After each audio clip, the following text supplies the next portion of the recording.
TRX Suspension Training Core Circuit with Gordon Hill Impact Personal Fitness.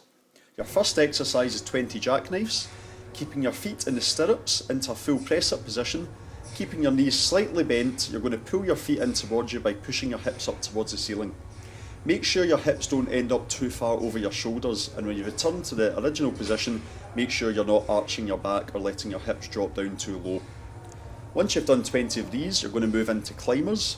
Again, same teaching points apply here, keeping yourself in that full plank position, making sure that your back isn't arching and your hips are staying in position. Once you've done 20 of these, you're going to move into a plank. You're going to put the elbows on the mat, keep your shoulders over your elbows and make sure there's a clear gap between your forearm and your bicep. You're going to hold this for 20 seconds, making sure that your back doesn't arch and your hips don't drop too low. Moving into the side plank, you're going to do this keeping yourself completely elevated. Okay, I don't want you to let your hip drop to the floor. Make sure that you move onto your left arm with your right arm up in the air and you hold that position.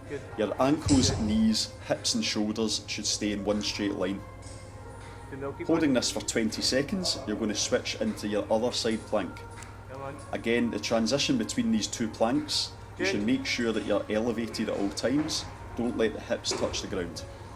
Right elbow is on the mat and left arm's in the air, and just look up towards your left arm. You'll notice that the ankles, knees, hips and shoulders are again in one straight line.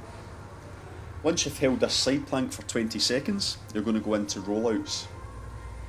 Okay, so once you drop, you're going to take your feet out the stirrups, move the mat in closer towards the anchor point. This is going to make it harder for you, which is a good thing. Okay, kneeling down, keeping your toes on the floor, you're going to just roll out. Try and keeping your arms as straight as you possibly can. All the movement here is actually coming from your hips. Okay, your arms are beginning to straighten out as you reach the anchor point, but all the movement is coming from the hips here.